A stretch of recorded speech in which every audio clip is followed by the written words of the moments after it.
our finished Bibingka. Oh my goodness, it looks so good.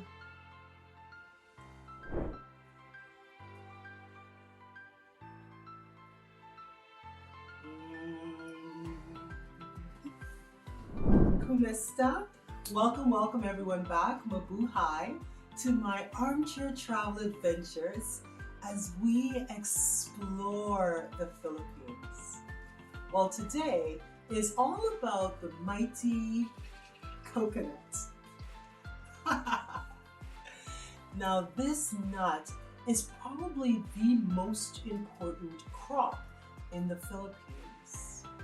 They are the second largest producers of coconuts in the world.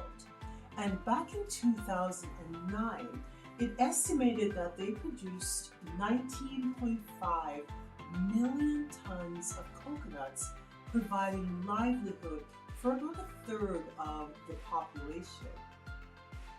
Now, in recent years, you have noticed that there is a lot of coconut products, non-food products on the market.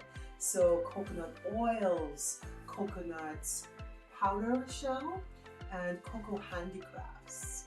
So definitely the Philippines is trying to cash in on this cocoa craze. Well, today for my armchair travel adventure, we'll be making a Filipino dish, a coconut dish called Bibingka. And it's naturally gluten-free, and it's usually sold by street vendors at Christmas time. Let's give it a try. Traditional Bibingka is cooked in terracotta pots that are lined with banana leaves. And this gives it a nice, subtle, distinct flavor. Now, I believe that they pile charcoal around it, so that gives it a nice char to the outside of the bibingka. Well, today we do not have terracotta pots. However, I was able to get some banana leaves from my mother-in-law. So thank you, Coco. And we'll be using that for our recipe today.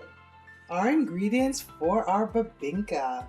So we'll start off with 3 eggs, 1 cup of rice flour, some salt, 3 tablespoons of butter, 2.5 teaspoons of baking powder, 1 cup sugar, 1 cup of coconut milk.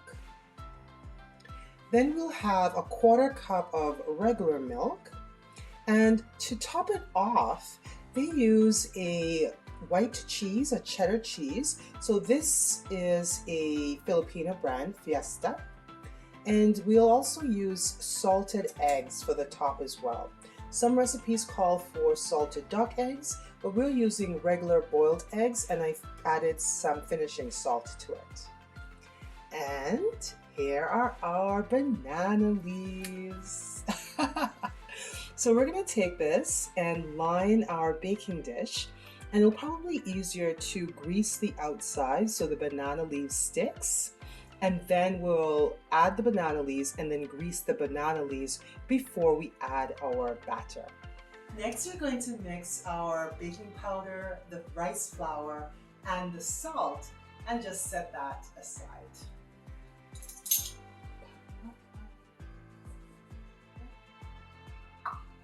And this is going to be an 8 salt, so we could probably use just a pinch.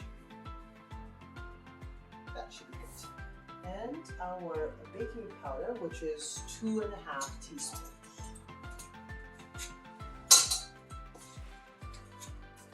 One, two.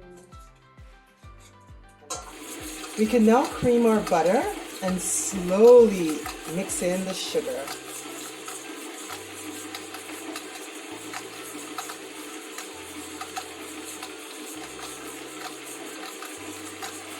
One at a time, add in our eggs. Gradually, we can add in our dry ingredients. I tend to do this a 1/4 cup at a time. You want to make sure everything mixes in really well.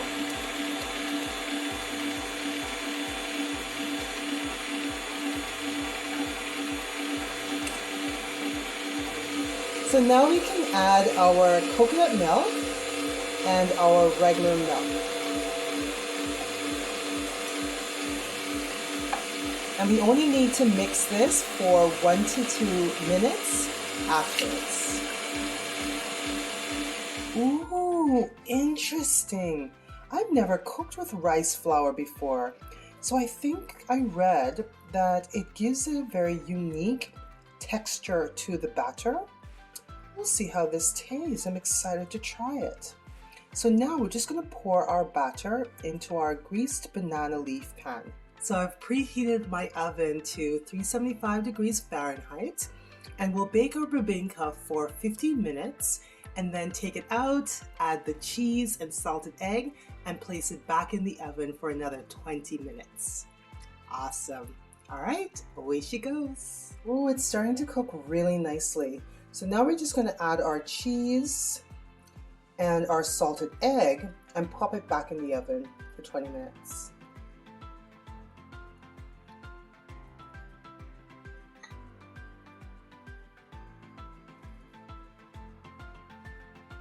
Our finished bibingka. Oh my goodness, it looks so good.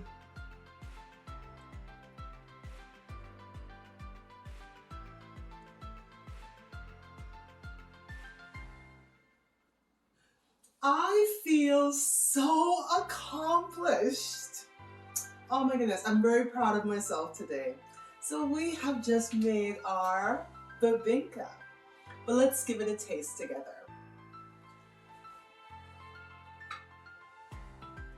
The texture is really nice. It's nice and light and fluffy.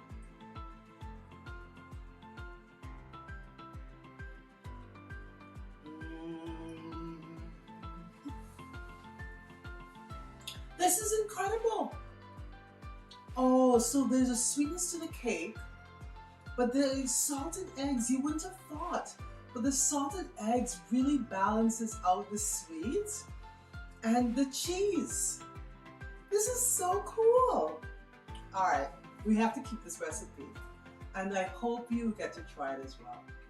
Everyone, thank you so much for joining me. Salamat, and we'll see you soon. Goodbye.